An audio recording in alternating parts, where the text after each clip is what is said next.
Any questions you have, ask. Yeah.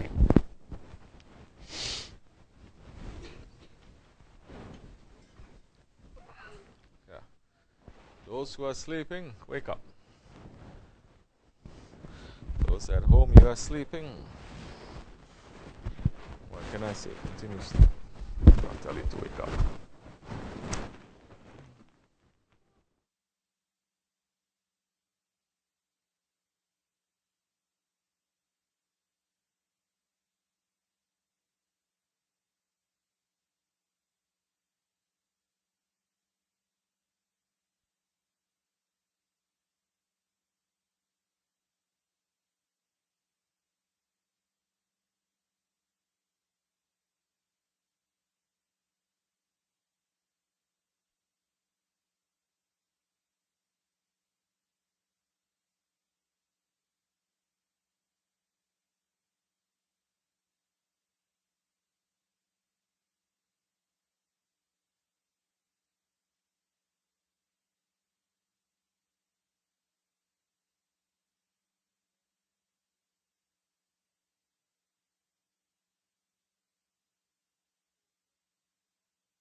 Assalamu alaikum. Any questions you have, ask. If we have answers, we give. If I don't have answer, I'm not going to give. I'm not responsible to know. We're not claiming to be scholars.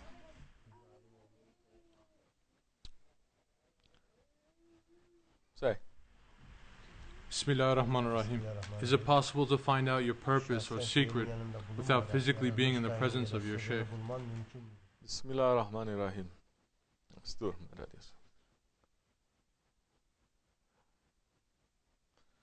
Yes, it is. It is not for everyone. It is not for every time. It is not for every situation. But is it possible? Yes, it is. Is it possible to not find your secret although you are physically present with your Shaykh? Yes. So many, they are physically present with their Shaykh, but they cannot find their secret or their purpose. So many, they are not physically present with the Shaykh. Say, for example, the Shaykh is in one country and they are in another country. The Shaykh has the power of remote control. The Shaykh has the power that is greater than this technology. That the Shaykh can give sohbat, can give irshad, can raise the level of that murid without being physically close to that murid.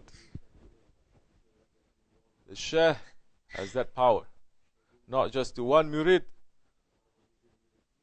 If the murids are millions and they're everywhere in the world, the Shaykh can do that.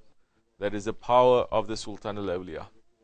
That is the power of those that the Sultan deputizes. If he deputizes, if he gives permission, someone to represent him, that one may do it also.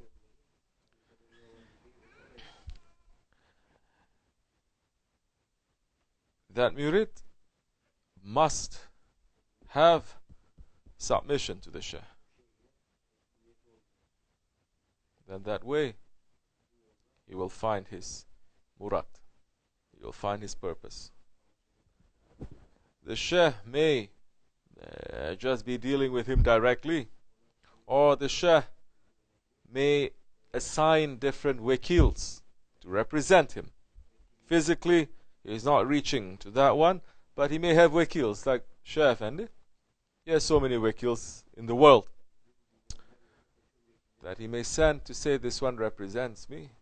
So now, instead of coming to me directly, you may speak to that one. It is like you're speaking to me.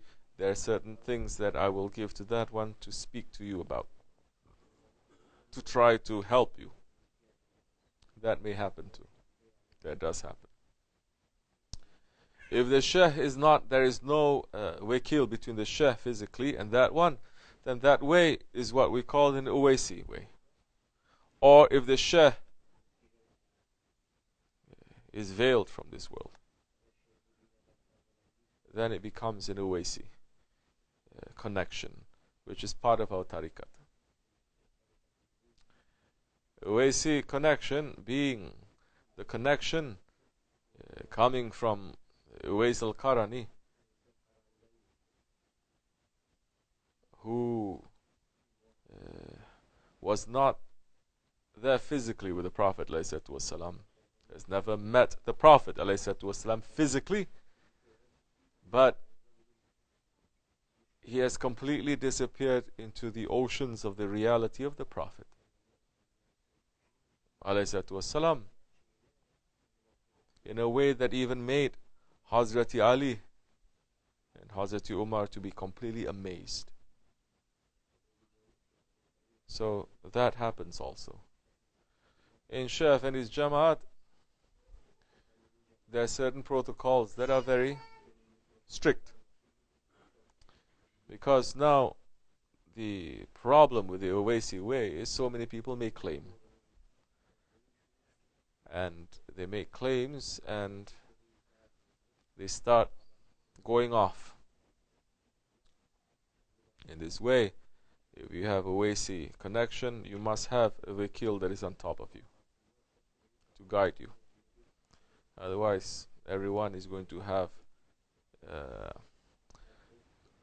falling into that illusion and delusion station. You have to get out of it. What about dreams and visions? That is still a station too. You have to get out of it. If you are stuck there, you have to get out of it. If you're not stuck there, you're going to pass through it anyway. Some, they are stuck there. All they talk about, visions and dreams, visions and dreams, visions and dreams. Do visions and dreams come to believers, to murids? Yes, they do. But don't get stuck there. Because what makes the Sahabis? Sahabis, were they stuck with visions and dreams? No. They spilled the sweat and they spilled their blood. They ran and they sacrificed their wealth, their health, their wives, their husbands, their children, everything in the way of the Prophet ﷺ. And that is a higher service. So, our Shaykh now, as Shaykh Mawlana Sultan al-Awliya Qadasal said, he's been taken, he's been veiled from this world and taken beyond the mountain of Kaf. Don't start thinking it's a mountain like Mount Fuji is a mountain. No. It's just, what? Olympus is a mountain. Himalaya is mountain. It doesn't mean that. It means something else. These are just words, the symbols Beyond that, he is beyond that. So now he is continually sending us irshad in himmat, those ones who are going to walk his way and continuing his way. Those who wants to deviate, good luck to them. We're not going to say anything.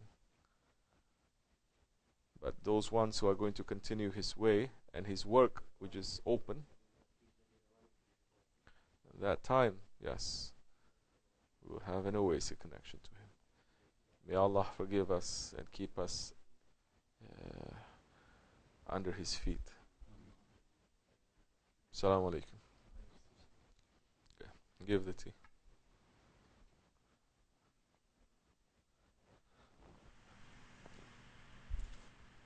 Say. Bismillah ar-Rahman ar-Rahim. Many people in non-Muslim countries make a big deal to make sure the food products such as bread and milk they buy from the stores labeled kosher.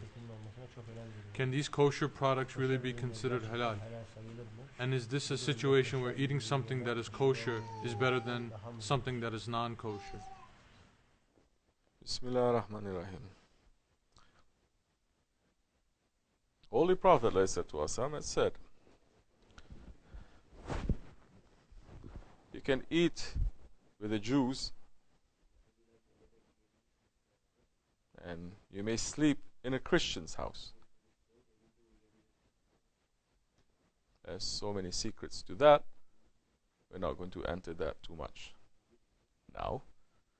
Just that it is allowed now for us to eat what the Ben Israel, the Jews, they are eating. That is allowed. If there is halal food, then halal is better, of course.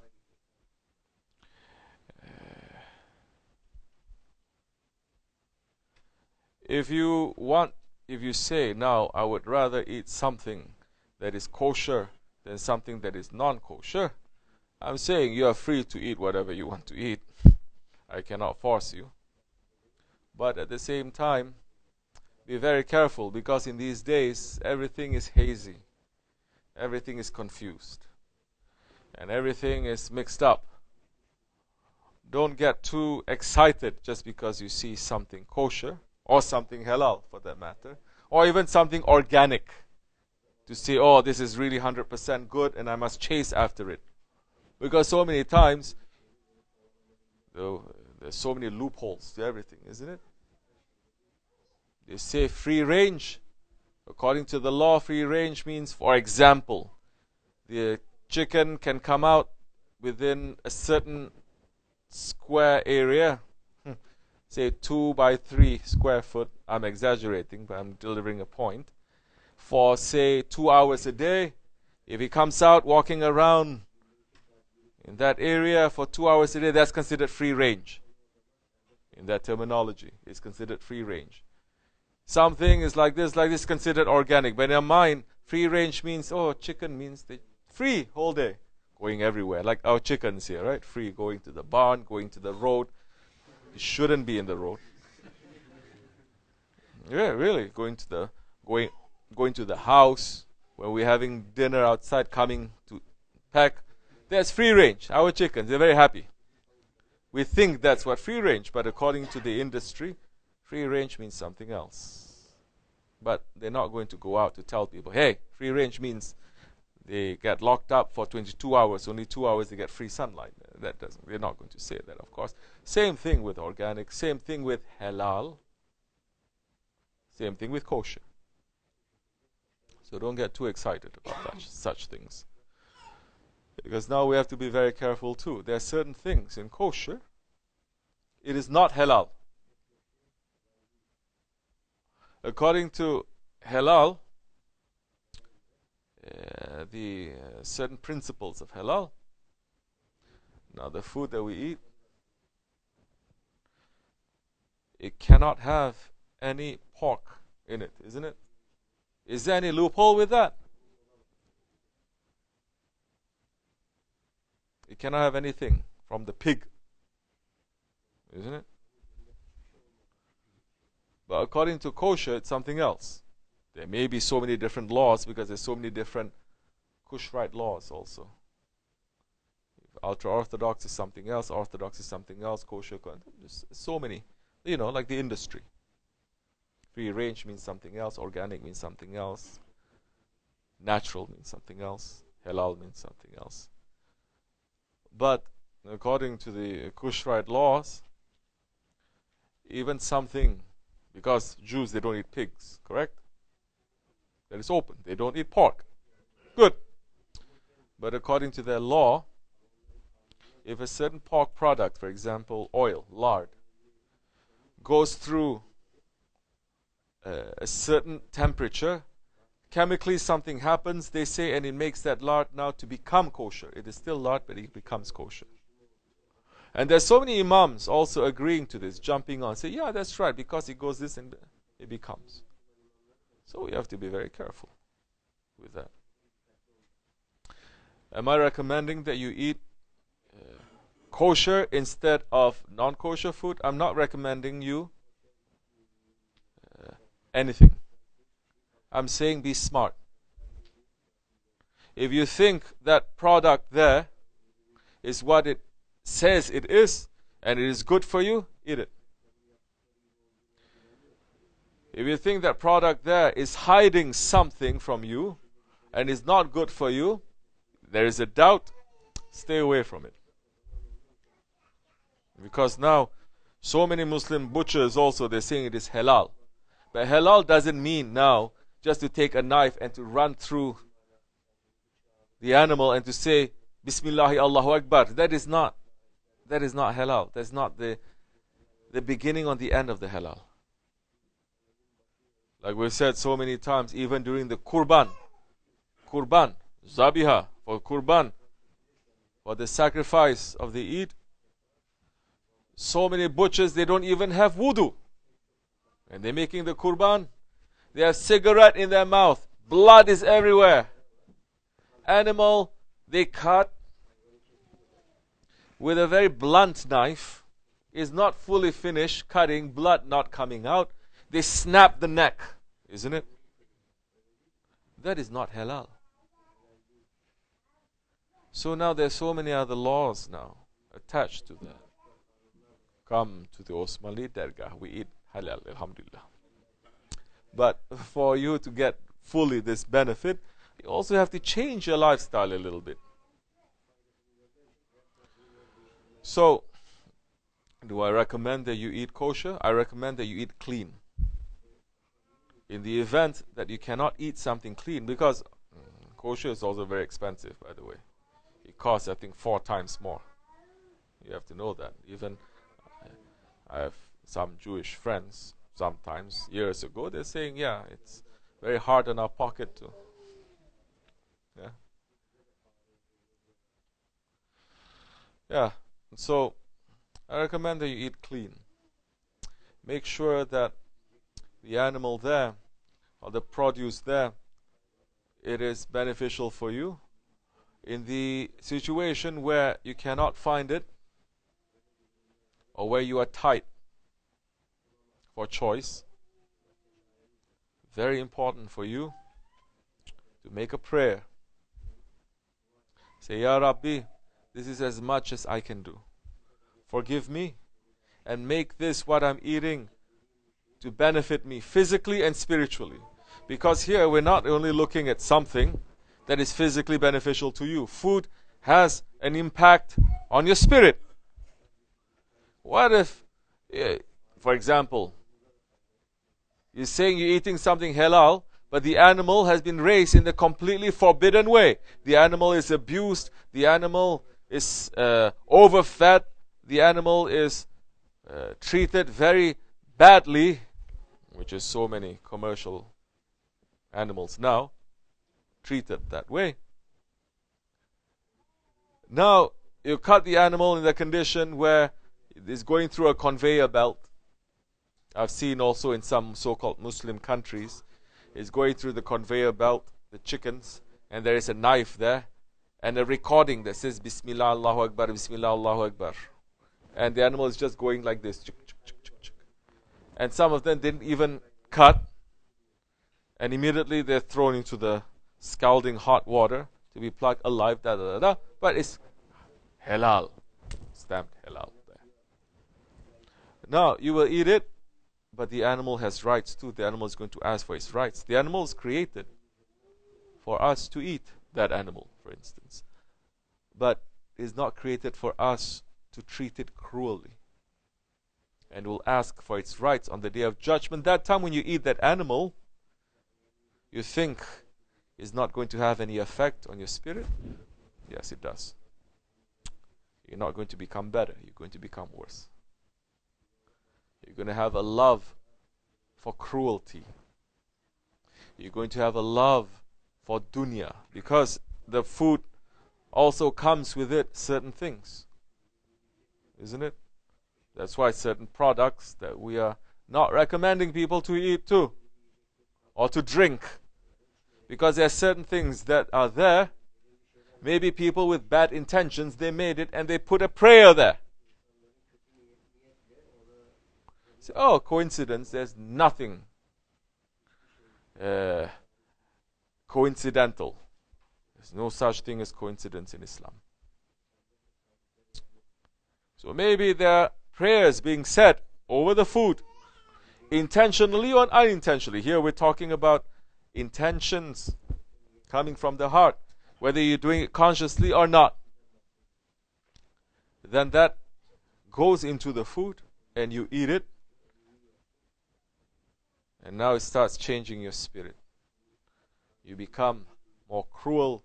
You have more love for the dunya. You love capitalism. All wrong things. So many things now. So we have to be careful now. It's not labels that we're looking at. Find a good, clean, humane way. Products, produce, animals and vegetables, whatever for you to eat. If you cannot, ask Allah to protect you, to forgive you. Recite Bismillahir Rahmanir Rahim 21 times over that product that you buy from the supermarket. Awliya Allah can take care of the rest. But of course, I'm not recommending you buy something haram. That's not what I'm saying. That's as much as we can, inshallah. Assalamu alaikum.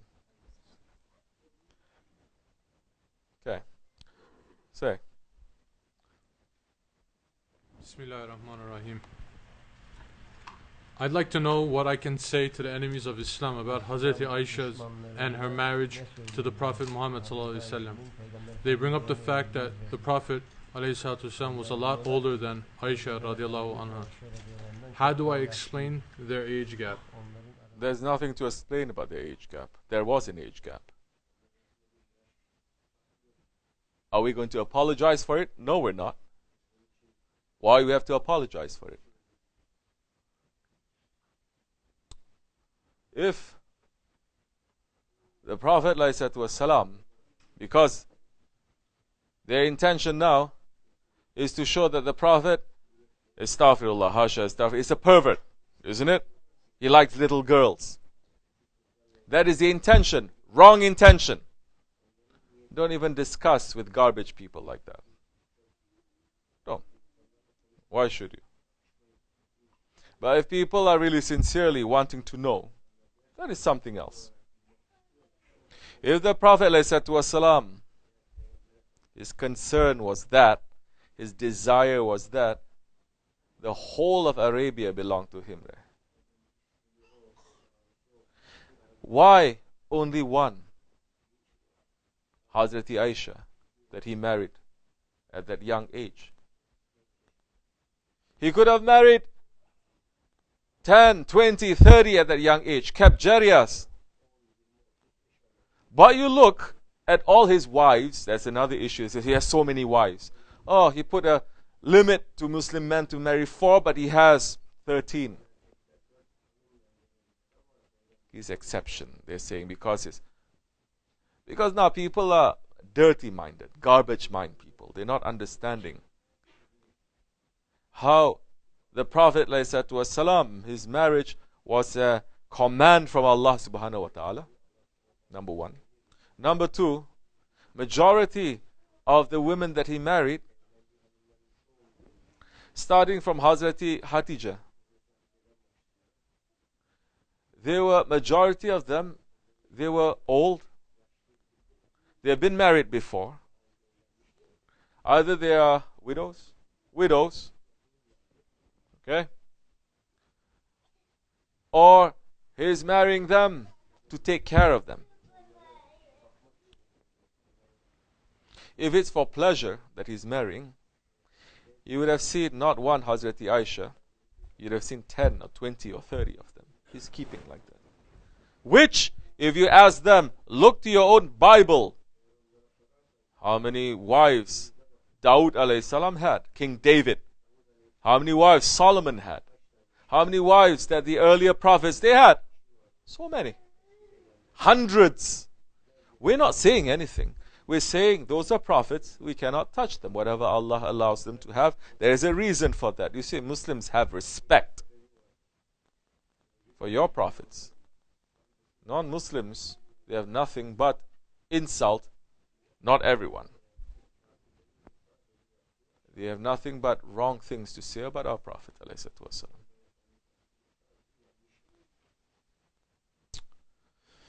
So, no, Holy Prophet did not do that. If you look at the Prophet's life, the Prophet ﷺ did not marry Hazrati Aisha as his first wife. Who was his first wife? A young lady? Did he marry his first wife, second wife, third wife, fourth wife within a few weeks, 6 months from each other, 1 year from each other? He was married to Hazrati Hatijah radiallahu anha, and she was 15 years older than him. 15 years older than him. He was 25, I believe, and she was 40. And he remained with her. One wife.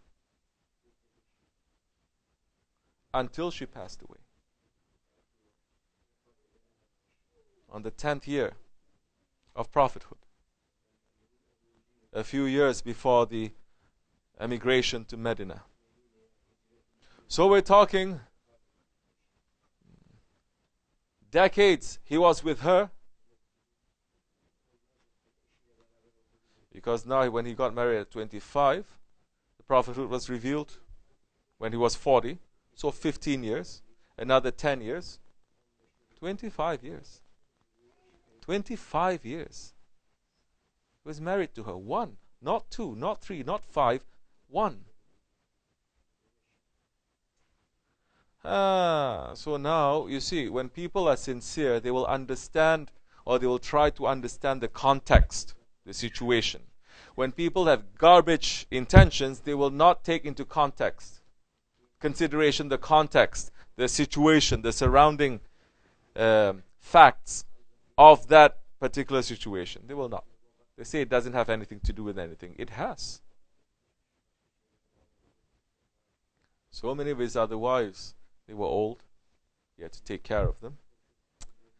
And he is at the top position of his power. He could have done that, but he didn't. And Hazrati Aisha radiallahu anha, she was betrothed to the Prophet ﷺ, and they were married. Yes, she was 9 years old.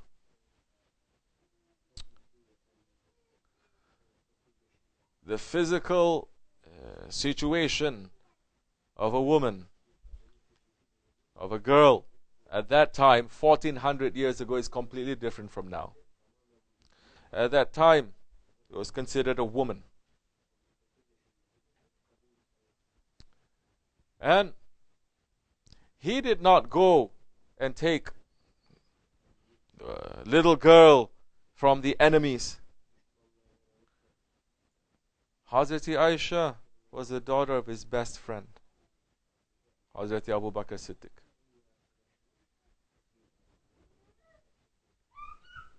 And she was the only virgin that he married.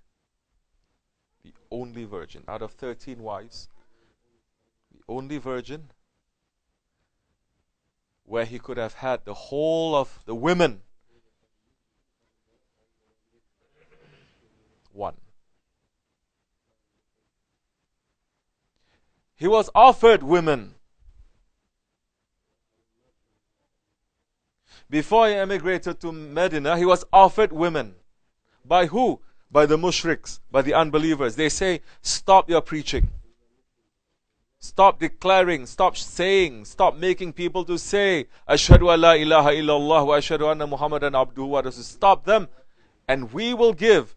We're talking about the nobility of the Quraysh. We'll give you all the women that you want. If you stop, we will give you all the women that you want that belongs to us, the high-born women. We will give you all the wealth that you want. Just stop. We will make you king. Just stop. He refused. They didn't offer all this to him when he's powerful. They offered all this when he was weak. Holy Prophet was never weak, but the mission was still very young, was still very not strong at that time. They offered it to him when he was in Mecca. He refused. Which so many Muslims today, they may even be thinking that was a wrong move. He should have become a bit more political, you know? To just marry the women, get all the wealth and become a king, then later renege on the promise and use that to make everyone to become a Muslim. But he didn't. Holy Prophet is teaching Muslims, believers, how to behave, how to have honor. And what did he answer to them? He said, even if you give the sun in my right hand and the moon in my left, I will not stop saying shahadat and making people from saying the shahadat. And to the Sahabe Kiram, those high level ones, when the Prophet ﷺ did this, they saw the sun descend on his right hand and the moon descend on his left. Because in reality, as Sahib al-Saif, Shaykh Efendi, Hazrat Lari said, the sun will not rise to the skies every morning unless it first goes to the feet of the Prophet and kisses the Prophet's feet before rising. And he has witnessed it. Believers, they see. Unbelievers, they need a million proofs and they will never believe. So, don't get too caught up with this. Out of everything of Islam, everything about the Prophet, 1400 years Islamic tradition, they squeeze it into this. Prophet married Hazrati Aisha when she was very young. Allah Allah. What happened to these young ones in the free, democratic, Western free countries? Huh? Especially now, when they come to an age, quickly they lose all their innocence. Isn't it? What? We think we gained something living in this century? No, we lost everything. So, those who are looking for truth, they are going to find it. This is also not something that although the Prophet did, everyone was rushing to do. Are there cases of people abusing this? Of course there are. As there are cases of people abusing Christianity or Judaism or anything else, or democracy or atheism or any other teaching. Are there people right now as we speak, they have child brides? Yes, they do. Is that something that Islam is encouraging people to do? No. People are going off and they're using Islam to justify what their ego wants to do. It's not our fault. We don't care. Let them to deal with it. Allah is going to send a punishment to them. Because if it is something that is encouraged, because the Prophet did it, you will see in 1400 years, everyone is going to do it. You don't see that.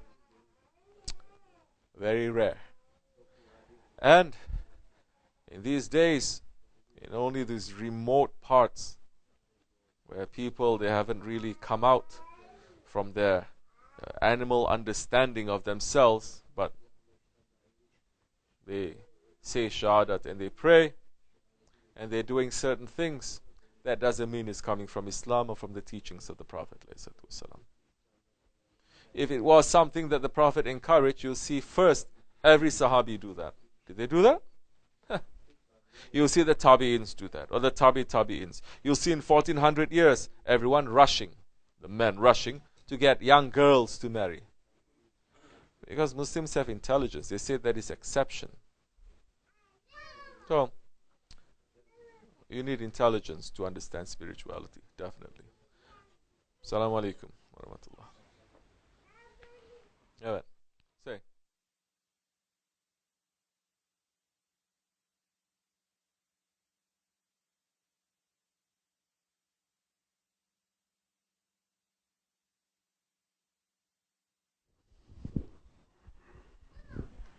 Bismillahirrahmanirrahim. Because of my ego, I have done something without the consultation of the Shaykh, and even after being warned. I lost everything, and I am afraid that I might have lost Dunya and Akhirat. How can I regain what I have lost? Can asking forgiveness be the answer? Please pray for me. Bismillah ar-Rahman ar-Rahim. Forgiveness is not the answer. Forgiveness is the step. I'm speaking openly now, because this is something that Shaykh Efendi said. Say, you take this fork. It's a fork. You take this fork and you put it in your eye. I'm not recommending that you try this at home. This is just an example. Say somebody takes this fork and puts it in their eye. What happens then? He becomes blind, right? Later, he says, Astaghfirullah. Because it's a stupid thing to do. He may be forgiven for doing something stupid. But does that change the fact that he's blind? No, he still remains blind. There are certain things that we do in this life, we have to pay for it. In fact, in this life, they teach us everything that you do, you have to pay. Especially in this freedom ideology. Freedom. You cannot even go to a coffee shop to order 1 cup of coffee and to leave without paying it. They will call the police on you and they will arrest you. So much freedom. So, you made a mistake. Now you realize your mistake. You're saying sincerely, Astaghfirullah, and I'm seeing that it is working. You are sincere, because for someone to come out and to say this openly, it is not easy. So,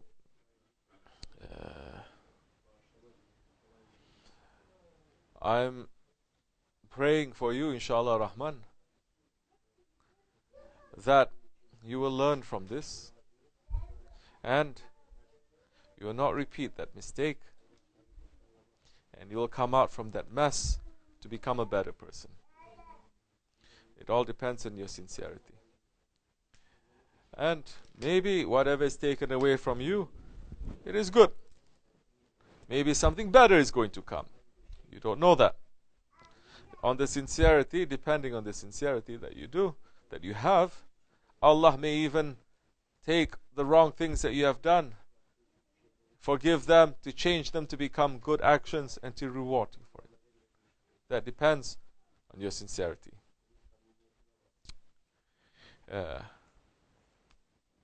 So, Inshallah Rahman, you'll come out from that foolishness.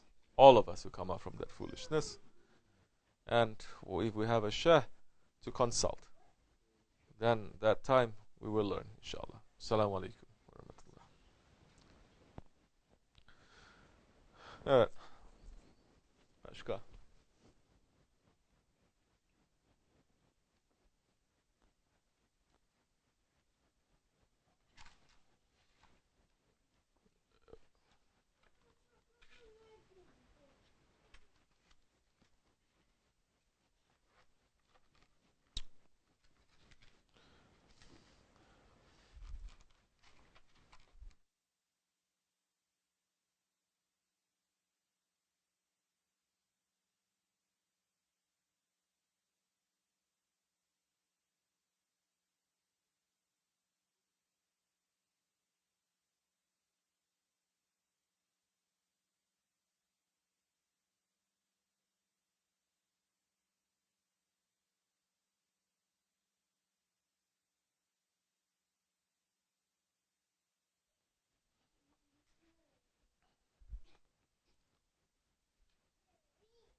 Bismillahirrahmanirrahim. Many have different opinions according to their own minds on women wearing the khimar. And they say it is only for certain madhabs and not the Hanafi madhab. Is this true?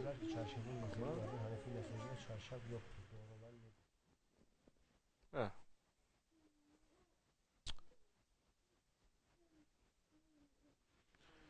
Why are people debating on the khimar? If someone is wearing a khimar, whether the Hanafi, Shafi'i, Maliki, or Hanbali, somebody wants to wear a khimar. Khimar is a hijab that covers up to here. If somebody wants to wear it, let them to wear it. Isn't that a good thing? Why we have to now argue to say, no, no, no, you cannot wear that. It's not. We are Hanafis. Hanafis don't wear that. Especially in these days. The question was in Turkish and they said charshaf.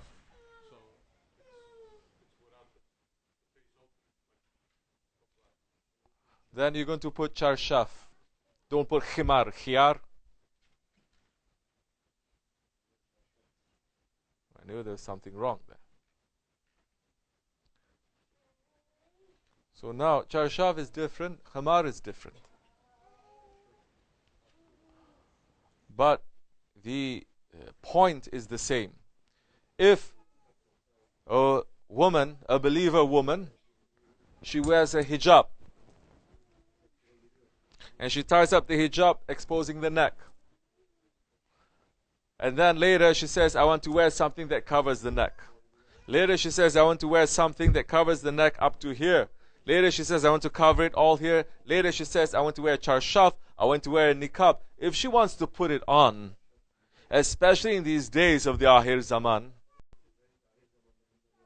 where people are making fun of the hijab.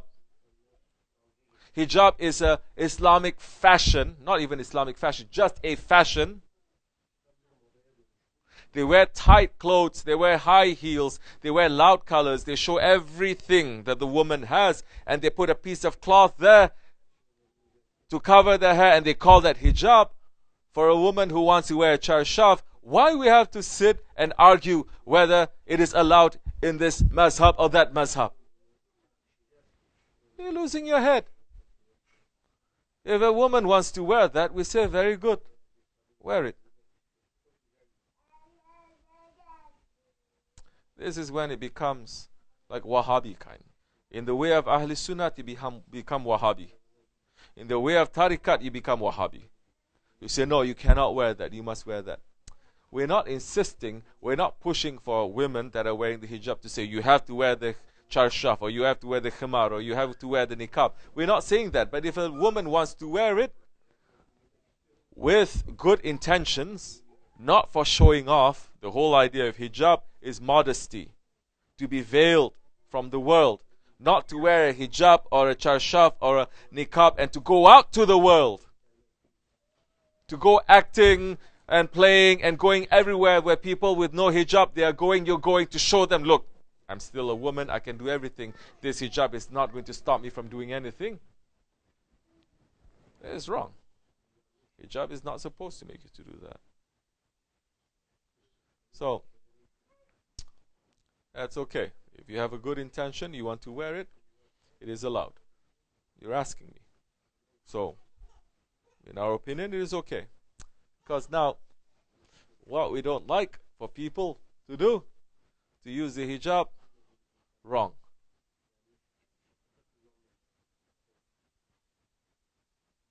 Some wear hijab and they sit around in public with their girlfriends with a cigarette in their mouth, isn't it? Smoking, wearing hijab, going to cafes wearing hijab. Very weird. So, this is when religion, it becomes just a culture, then it is wrong. Religion, it is a lifestyle. Inshallah, we will have more wisdom to understand this.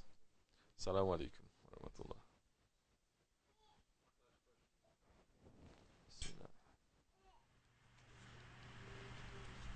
Bismillahirrahmanirrahim. During Shaykh Ahmed Yusari's time, when all the sheikhs came together to pray for the mountain disappeared, it worked until Ahmed Yesavi appeared with all the other awliyas. Will we ever come together and pray like they did? We will, inshallah rahman. Not now. We will in the future. Prepare yourself for that time. That praying at that time with the other awliyas is not just putting your hands like that and praying. It is not. Awliya Allah, when they perform a miracle, they have to give a lot of credit, not money. They have to give a lot of zikr, a lot of recitation, a lot of stepping on the ego, a lot of credit. Is not for free. Nothing is for nothing. That time is going to come, and that time will come soon. That time must come when Sahib al-Saif appears. That time will come when Sahib al-Zaman arrives. And we must prepare for that time. Preparing for that time is now, is to be in a Jamaat. It is stepping on your ego. It is understanding the tricks and traps of your ego in this dunya. It is not to treat things lightly, or Islam or Tariqat lightly, then later to claim that you have some power. It is not. It is not a game. That time, if we are ready, they will say, come and pray with us. If we are not ready, doesn't matter if we're close to them or that we love them, but because we're not ready, they say, go very far away from us. All this time, what were you doing? We left you, what were you doing? Nothing. Laying, socializing, treating everything as a joke. Move very far away from us, because this is a heavy work. The work that we're doing right now, there's a lot of, radiation. If you're not prepared for it, you don't put on protective clothes and gear and everything else, forget about radiation. Just in order not to have, in order to survive zero gravity for a certain time, you have to undergo so many tests physically, isn't it? The astronauts, when they go up there, zero gravity, if they are not well, if they're not in the perfect shape physically, they go up there with zero gravity, they have so many problems. They don't even let them to enter into that chamber. That is zero gravity. It's still dunya. Radiation, you have to protect yourself so much. That is still dunya. Now when the spirituality, the radiation, the hebat comes from Hazrat Mahdi alayhi salam and from Sahib al-Saif, if you are not ready for that, it's going to burn you. It might destroy you. And they say, rather than it happening, move back. And the time of that Armageddon, the time of that last great war, the Marhamat al-Kubra, it is an event the world has never seen before. And every single soldier in the army of Mahdi alayhi salam, he will be a friend of Allah. And that war will be fought with faith. That war will be fought with miracles. The other side, they're going to use sir. The light will be used by the side of Mahdi alayhi salam. Light and miracles. So be ready for that, inshallah rahman. May Allah make us to be. Do we see ourselves fit to be in that army? No, we don't. So many may say, oh, I'm a general of that army, I'm a general of Mahdi, I'm a no, we don't fit there. We wish to be there. Our ambition, our intention is high. And we're asking Allah and His Prophet, we're asking our Sultan and our Shaykh to help us. If it is for us to make us to be ready for that time. Assalamu alaikum wa rahmatullahi wa barakatuh. Inshallah Rahman, I will see you tomorrow after the Jummah prayer. If you have any questions, ask that time. Have a good night. Assalamu alaikum.